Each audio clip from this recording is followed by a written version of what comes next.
C'est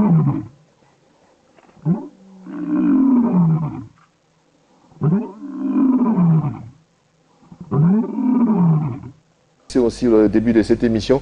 Nous serons avec Shaïn Gengue, cet artiste et musicien qui a été aux côtés des Papa Chéri, mais qui maîtrise bien le répertoire aussi des Loke Jazz et des Banao, qui est un artiste, je dirais, polyvalent, qui sait bien sûr manier sa voix. Vous allez vous en rendre compte, c'est-à-dire on va visiter de manière ramasser les différentes chansons des Papa Lutumba. Question pour nous de pouvoir le pleurer comme il se doit. Ceci dit, nous allons donc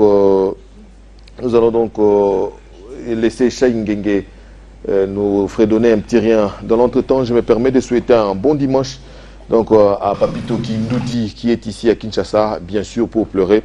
Lutumba Simaro, Yakindou, bien des bonnes choses à toi. Et je salue aussi mon jeune frère Julio Monga qui est tout avec Yakindou.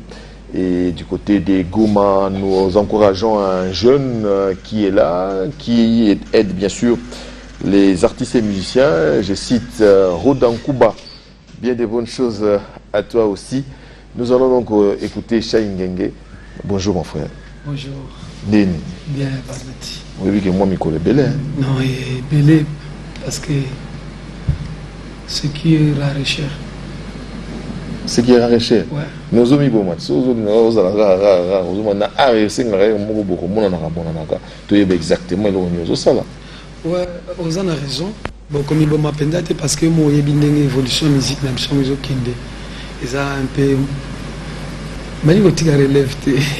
C'est bon, tu as bien des fois. La liberté, ça s'arrache. Ils ont dit tu as 80 ans, non, Betaka, tu as 60 ans. Yo, tu as un attique. Avec guitare, PC. Kassati, on a âge de 80 ans. Tu as relève. Bon, relève, on a le pénal à art. Relève qui est au bazar du colo. Bazar, il y a des qui sont assez bazar, bêta, musique. Raison de comment même matin à papa. Je n'ai bêti avant, sans compter ma maman, on a bêti 4 fois. Je salue le bourgmestre JC Kadima. Bana tu ya yolo kuna na beti makasi lere komi keshiko yo gouvernement cha makambo pour beta omona bangola minene ba yeba comme bazalaka bon il faut to auditer ba karaté na mbongo neso ebimi oike wapi ma il faut to yeba ebimaki combien et commis combien donc ba famille ba yeba biso ça la biso grand bien alors tout ça la plaisir na mutu mo na rappel répertoire ya Papa Lutumba. Il s'agit bien sûr de mettre quasi la bonhomie dans les sangs. Alors, on peut parler de ce la prépare moi mingi donc ngasko na dit on peut na Papa Cardozo Momba Bill Gates na Richard Lusuna moto bien tana ile mo tutue Tanzanians ya na tiasi.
Le dimanche,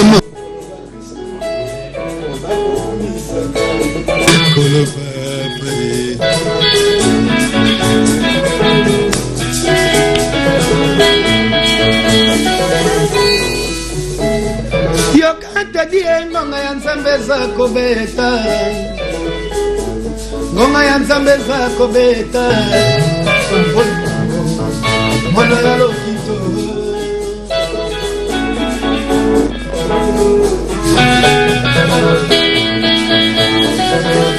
la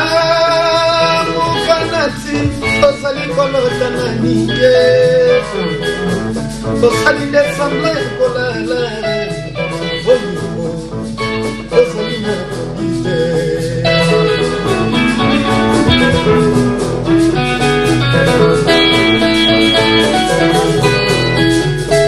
Yasala kadie mama nzambe betili susu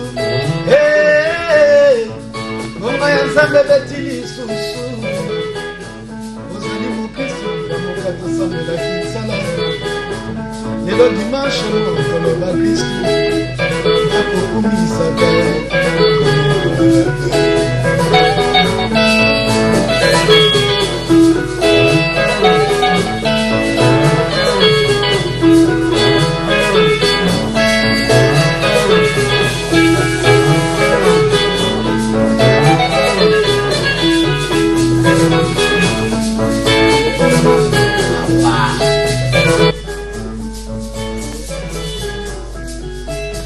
Oniminga na mona pasi yo zali nanu kotala Mabeto kosala katoko ya bakase na sima Nasingi na yo kanisa na zali mwana yo bokoli Olingi nde toka bwana toko mande binemi Opepinga musole lokoloke imo bembo Otikelinga foto nsima okomi adien Ozali na pongi na miso nzela ntongo etana Bongo na yebisa atala tilokole Nazali innocente okoyande kolinga Okoyande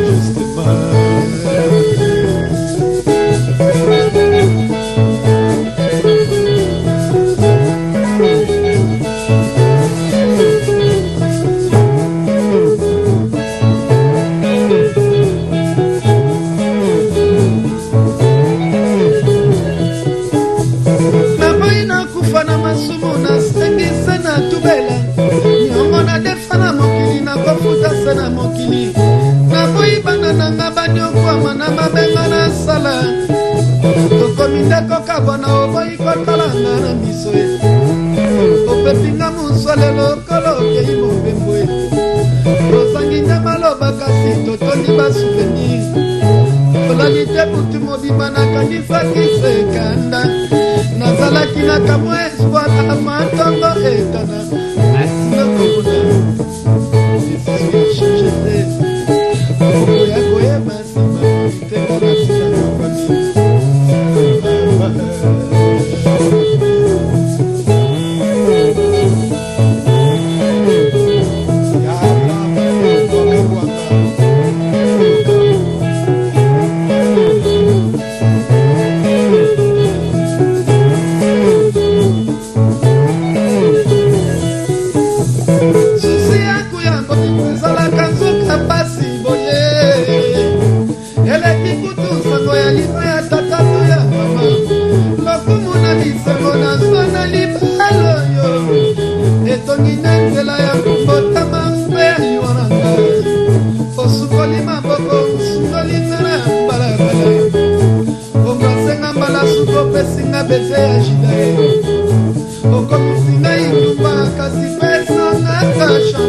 C'est la chanson préférée, ma chanson préférée à l'Otumba, mon cœur artificiel. Merci. Interprété par Madilu System. Mais ce qu'on a eu, c'est que c'est on répétait déjà tout le monde la vie. Bazar professionnel. On est bazar même Tumbate. Je savais qu'il est l'homme pour moi la mystique. Donc, oui, hein? Bon, tout ça, on n'a pas de tout le monde. Il y a des voilà, je vous présente encore un artiste et musicien, peut-être vous reconnaître, ça fait un moment, parce qu'il y a chauffeur tout, il y a quand la télévision, mais il s'agit bien sûr de Shai Ngenge qui a été aux côtés de Julien Piana. Donc, un artiste qui n'est plus à présenter. Je salue donc Chomba Force, mon vieux Chomba Force. Donc, Shai Ngenge, Titi Espoir, quand il a lève deux secondes. Tu es ça, monsieur. Ah, tu es dirigé, bisous. Chef d'orchestre.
Masasi papa yelanga linanda na yoki posanga na yemba o na koyemba mpasi pasi ya mokie gintamba luntagila papa simanga itokene na mokili ya seto suite o tokozwa takona paradiso ya lusuna yokabia sambela kae na tango ya papa liboso ya kolala sambelaka nzakomba sambelaka ata liboso ya kobenga mwa nkopo sambelaka yave na mokili ya se bakaba bachance ya babilongi o na mokili ya se egalite ikelefe na mokili ya se mama angora égalité ezali se na zando mpe na ntango ya liwa olelaka te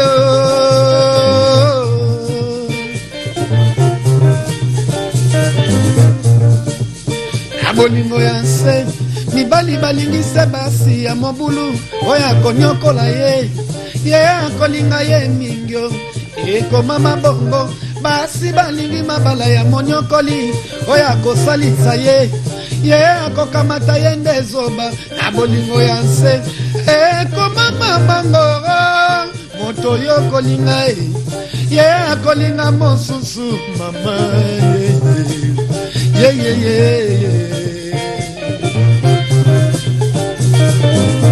odina titie ndekotika nano kolela longola loboko na litama longola loboko na litama Jacques Kongolo longola pinzali na miso Richard Lusuna longola loboko na litama pona kolela la vie pasi ya mokili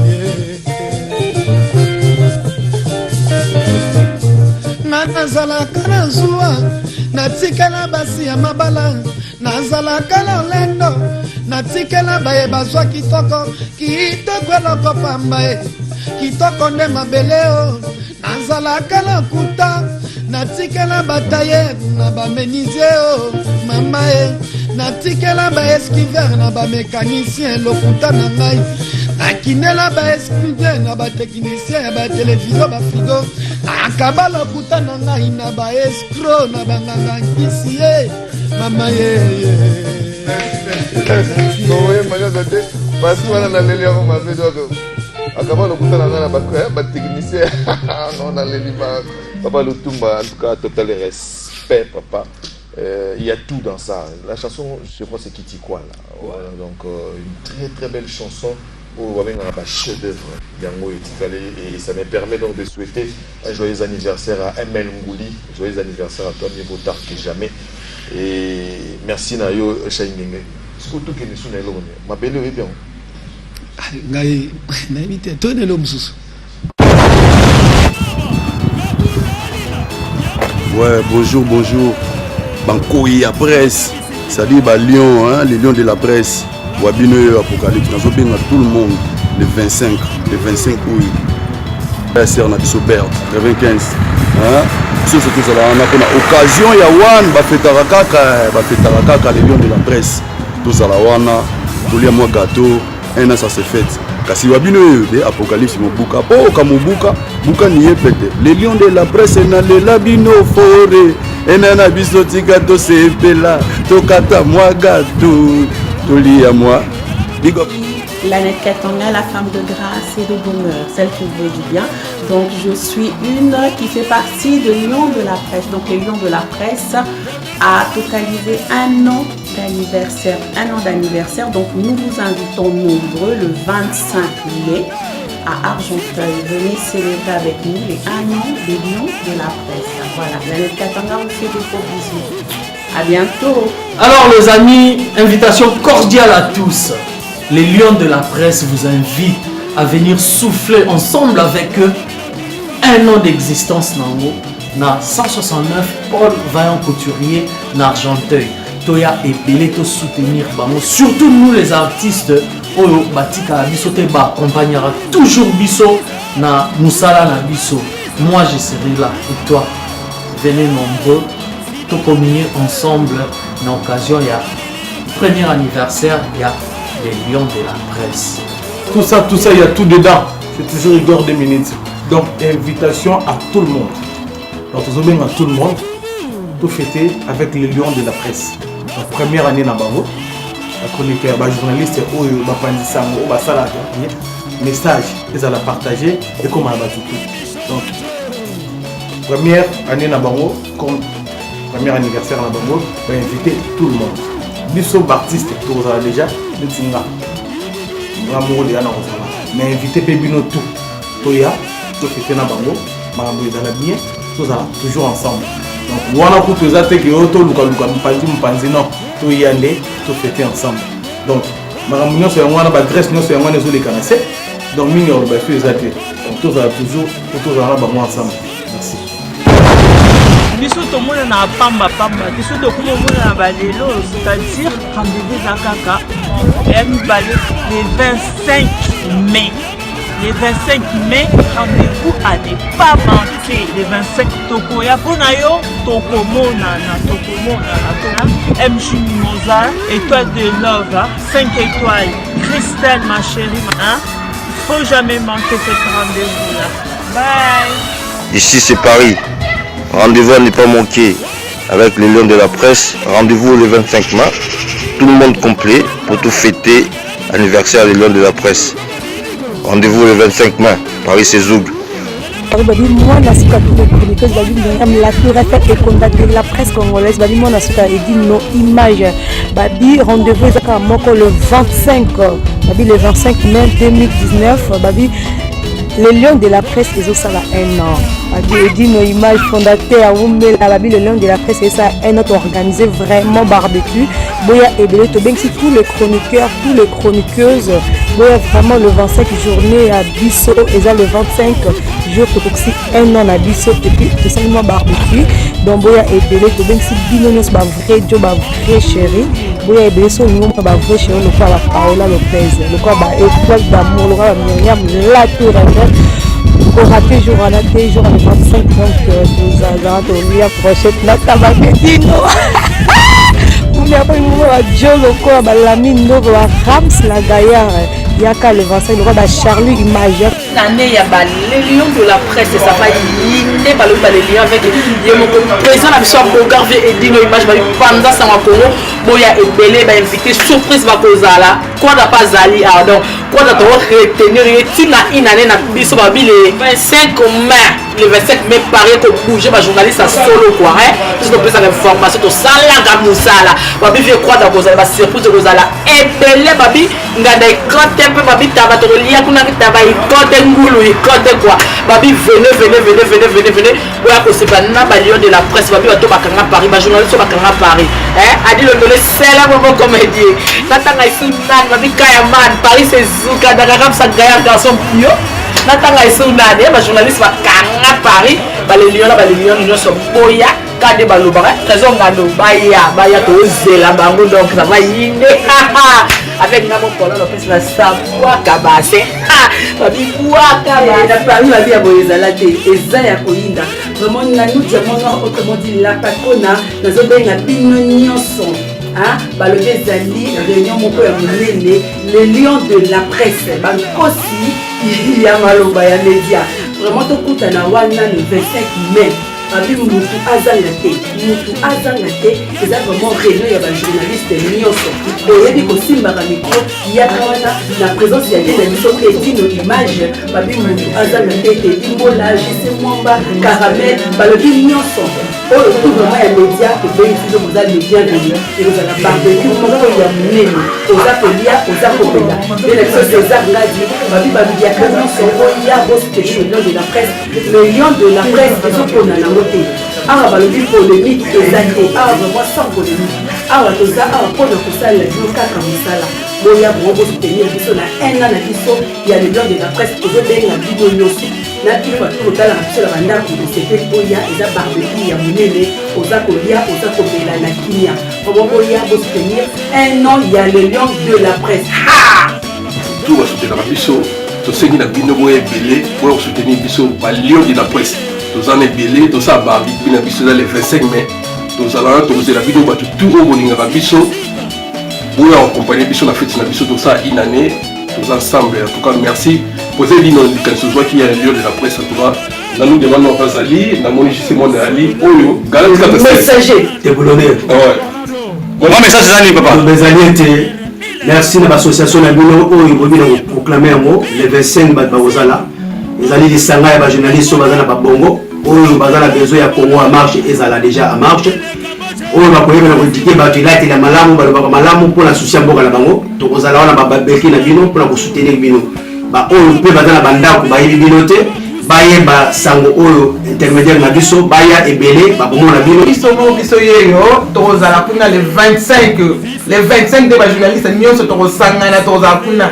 les lions de la presse le makambo tala kaka oyo babika oyo ya sika biloko ya sika anenge bandi quoi à suivre barbecue sans faute nanga tout ya média boyebi nga aza mbiaka na bino donc wana kutu moto akotia dutu te tout le monde est d'accord donc le 25 mai donc nga naza nanga na lion de la presse na préciser naza indépendant mais le lion de la presse makambo aosala dona osepela nango parce que bamisusu ebandi donc ezopanzana le lion de la presse donc avec Edino Image na petit nanga diamant noir donc elengi ya trop le 25 omoni ngai naza wana nakoyala na sengi na bino boya wana donc parce que tout le monde est d'accord donc vraiment tokozala wana donc Paris Belgique Suède partout Allemagne genre c'est global et PM Express ya Yemeye Patrick Malouavengi et le Gézamoko hein donc agence ya Fred on a bateau on a avion on wapi Global Express bakifunda nyonso nalokende na Angola soki naza na contrat na bagence ya minene te ekokende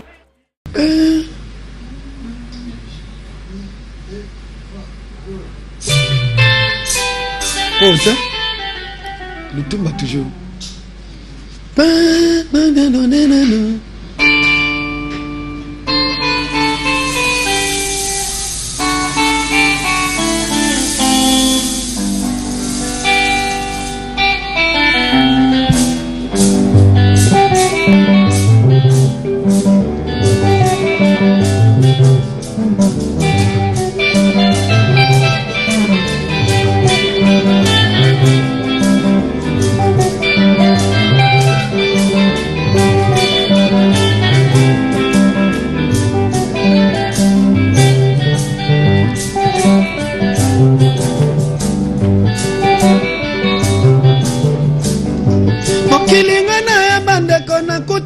makambo lelo nga nakoyemba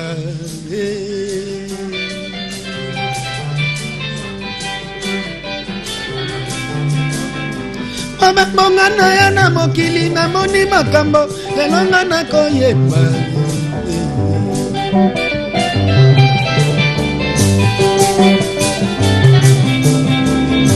banzela ya mokili toyaka mboka moto na libongo na ye akokita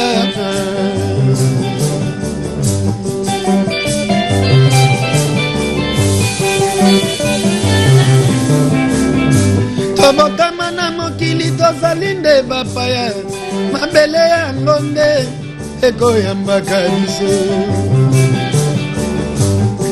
mabele oye mabele tokobwakelaka soi ye mabele oye mabele ekobombaka bosoto na biso mabele Patrick Mangasa ye bakokunda yo na mandase esika moko mabele oye nasimetere tokosalaka zuwa te mabele nasi lokule soki bakundi mbolongani pembeni ya mbanda mabele oye mabele tokonyataka yango mpe kokundaka biso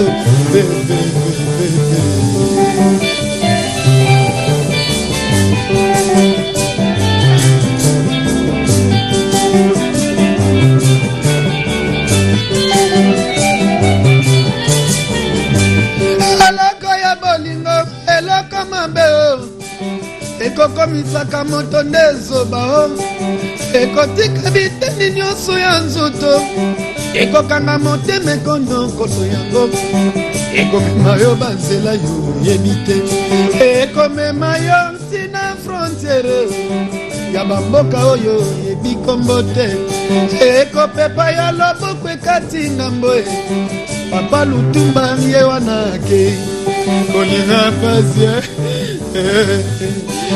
nanga baninga batraire ngai kolinga pasi chololeo libala bafutinga ne fidelite mbongo eyeyeye mbongwe aningaka mbongo na vinanga mbongo eyeyeye mbongwe nalukaka mbongo na vinanga mbongo elakisi na infidelité lelo na poche na ngai lobi ya Beverly lobi kuna na poche ya Teddy Kinsala lobi kuna na poche ya Nati Lokoleo lobi kuna na poche ya Tete Ndayo ekosuka na poche ya Jololeo amema ye na barakoma kuna tikali bapesinga masanga bokozonga ndako tokende na zando tokoma kuna tikali aluli bakomersa bokozonga ndako mbongo eyeyeye embongwe Voilà, merci. Il s'agit bien sûr des Chaïngenge qui nous chantent Papa Lutumba. Et vous êtes rendu compte, il y a eu erreur de casting, surtout pour ce qui concerne les organisateurs de ces obsèques. Non, je vous l'ai dit sincèrement, il y a eu erreur de casting parce que la Papa Lutumba musicalement, comme il le souhaitait de son vivant, tout les laïcs,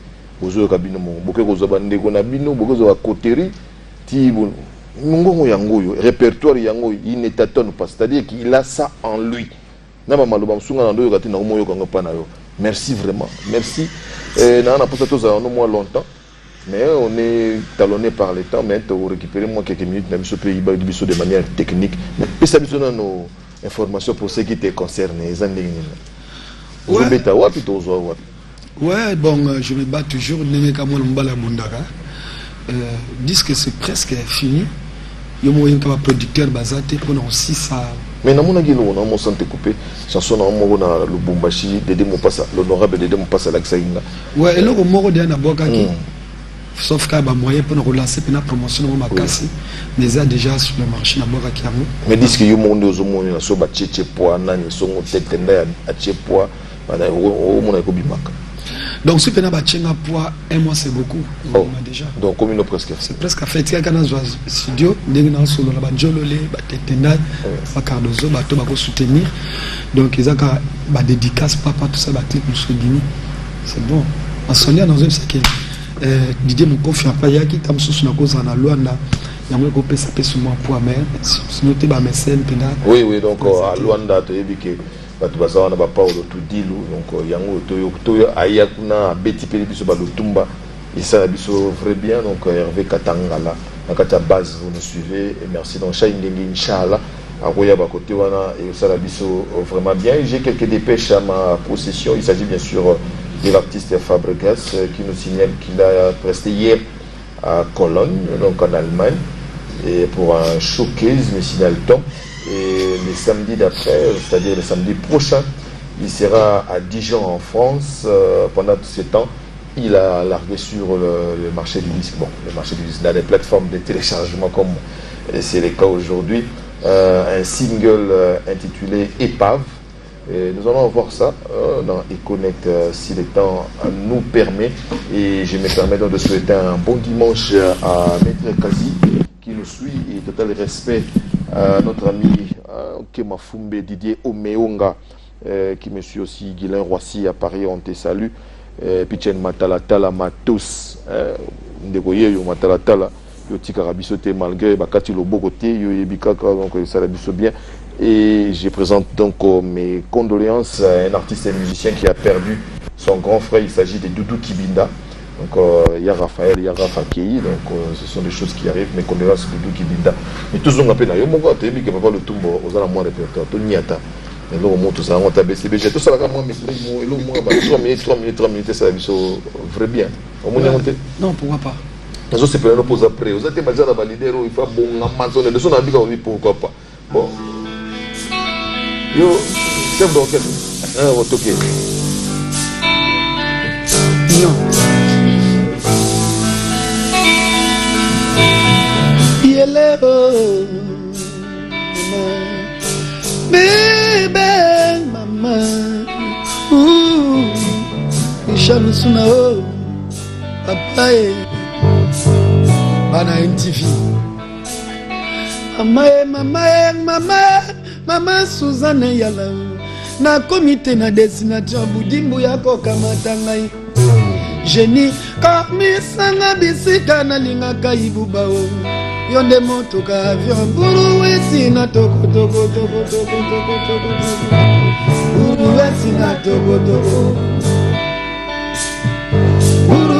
na toko volonté zangi ngate na futa tike pona landa yo nazobanga tango mosusu nakofuta yo na bambanda ye olingo na yo bebe silanga te na motema ye motema elingi kasi zote boyi nalanda yo loleo makanisa to force nzato oyo atambwisaka yo makolo setode yo déclaré madro na ye ya makolo honorable oyo déplaça trop ekutaka yo kaka na mbrie mayaya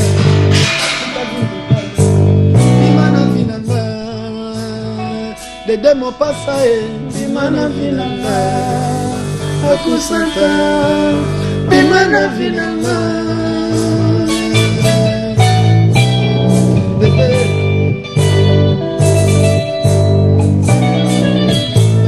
Kure Katarina mor ibembe kolie Dena Katarina motema Poli mwe poli o Kure Katarina mor Poli mama Teba Katanina motema Boli mwe silio Mena wo Metre mikina wanda Mena wo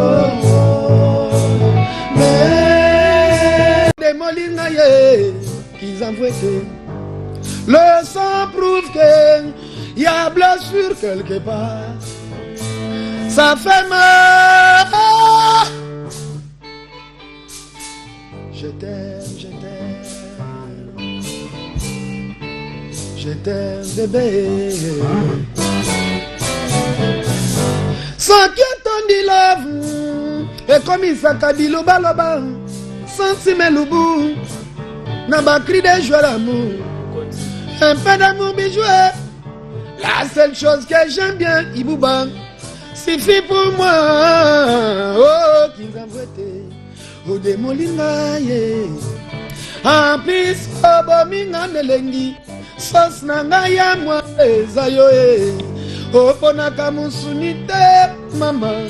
Bibongisa, bongisa, tempio, dia pourquoi. Et kokoma nagouya bien, mambo.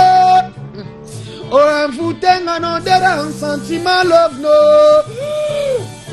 Bébé, à tout à tu voudrais, je suis là. Prends-moi, prends tout. Jouer. Yebisanga ya solo. Note. Oh non, ok, moi, Zana. Chérie, yebisanga ya solo, sakina kolala wate, Tatiana Lokolo. Nakolala wate, Tatiana Roberto Cavalli. Nakolala wate, Tatiana Lokolo. Nakolala wate, malibala makambo. Oh bébé akini mabo, oh namo. Oh amoni bubao, disque zo umefie. Bébé nanga boyo, nalobaka nalela ye ninjo. Otola na komisoba, Tatiana Roberto nana. Yebisanga ya solo soki nakolala wate, Tatiana Lokolo. Nakolala wate, Tatiana Roberto Cavalli. Nakolala wate, Tatiana Lokolo.